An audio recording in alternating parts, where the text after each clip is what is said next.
Sejam muito bem-vindos a esta análise. Hoje nós vamos mergulhar direito num mistério evolutivo impressionante que está acontecendo agora mesmo no reino animal. É um evento raríssimo, do tipo que se estima acontecer só uma vez a cada 500 anos. Nós estamos falando de um colapso social tão profundo, tão violento, que parece até que saiu de um roteiro de Hollywood, mas aconteceu de verdade bem debaixo do nariz dos pesquisadores.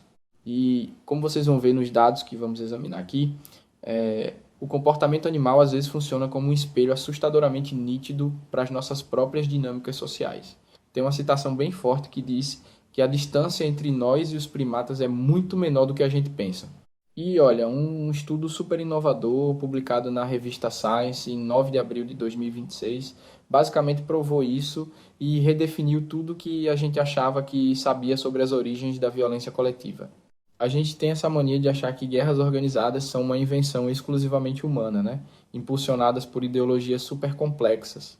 Mas a verdade é que as raízes do conflito e dessa polarização de grupos estão presas na nossa biologia evolutiva. Então, entender o que aconteceu com esses animais é, no fim das contas, entender um pouco da humanidade também. Vamos começar pela seção 1, uma rara guerra civil primata.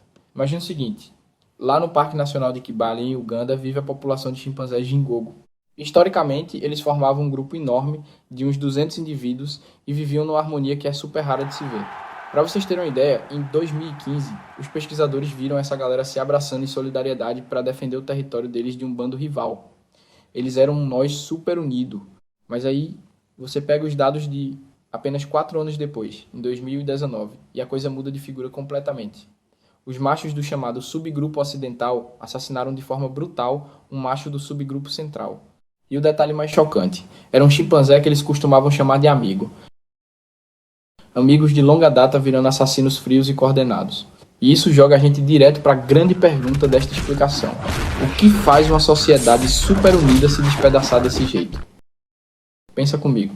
Quando a gente olha para a história humana, a maioria das guerras é alimentada por marcadores culturais. O nosso churrasquinho Comunista. Certo? É política, idioma, religião, etnia. É assim que a gente justifica o nós contra eles. Só que os chimpanzés não têm partido político, eles não têm religião. Então, para descobrir o que causou essa ruptura, os cientistas tiveram que bancar os detetives e fazer uma investigação quase forense de 30 anos de registros demográficos. Além de cruzar tudo isso com uma década de dados de GPS. O que nos leva à nossa seção 2, decodificando 30 anos de dados. Os cientistas colocaram rastreadores GPS nesses chimpanzés e, ao mapear por onde eles andavam ao longo dos anos, testemunharam que foi basicamente uma tragédia em câmera lenta.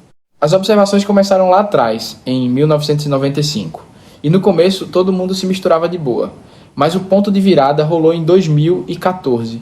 Eles perderam alguns machos líderes que eram cruciais para a comunidade, uma galera que agia meio como a cola social do bando. Um ano depois, em 2015, nasceu o último bebê concebido entre indivíduos Me dá um remédio dormido.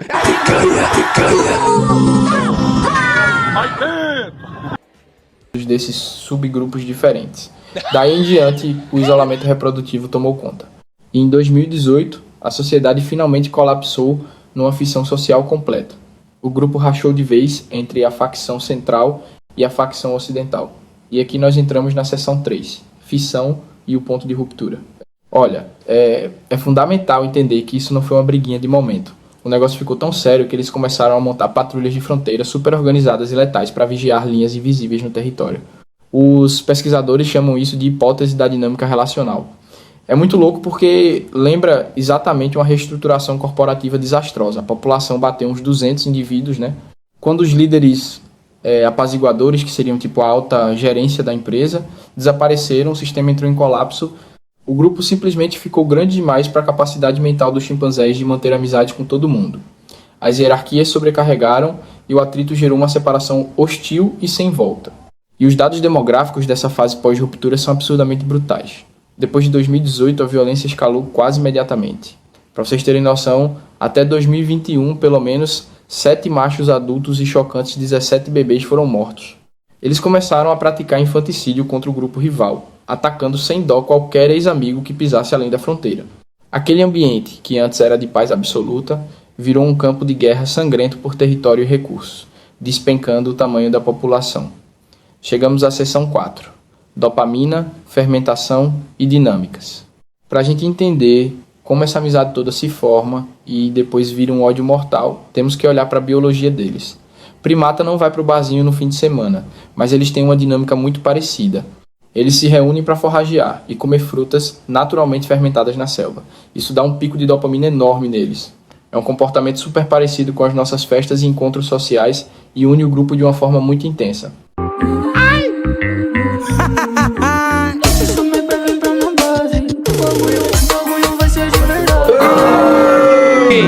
Cala a boca, menino! Essas mesmas flutuações químicas e essa intensidade toda, quando o grupo cresce demais e começa a gerar estresse, são exatamente o que inflama a agressão por território. O que nos leva à nossa seção 5, e na minha opinião, a mais fascinante, o espelho da identidade humana. Quando a gente compara tudo isso com a nossa realidade, é de arrepiar. O estudo mostra com clareza que a receita básica biológica para uma guerra é simplesmente um grupo grande demais, atrito de convivência e disputa de território. Foi só disso que os chimpanzés precisaram. A diferença é que nós, humanos, adoramos colocar uma camada extra por cima dessa biologia. Nós pegamos marcadores culturais totalmente arbitrários, tipo a camisa do seu time, uma bandeira ou uma religião, e usamos isso como um atalho para acender aquela mesma mentalidade antiga do nós contra eles. É aquela história, né?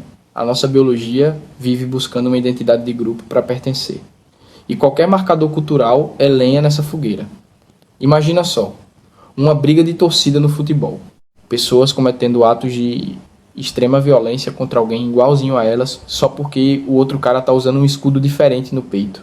No fundo, a gente vive inventando desculpas culturais super elaboradas para justificar um instinto primata puramente antigo de proteger o grupo e atacar o vizinho. Para fechar a nossa análise de hoje, eu deixo essa provocação que a revista Science trouxe. Se apenas o aumento populacional e o atrito social do dia a dia foram suficientes para transformar uma comunidade unida numa zona de guerra total na selva, o que é que isso quer dizer sobre as nossas cidades hiperconectadas e mega sociedades humanas? Muito antes de alguém inventar qualquer ideologia moderna, a semente da divisão já estava lá, plantada na nossa árvore evolutiva. E talvez, só talvez, entender esse nosso passado seja a única forma da gente não repetir esses ciclos no futuro. Fica a reflexão.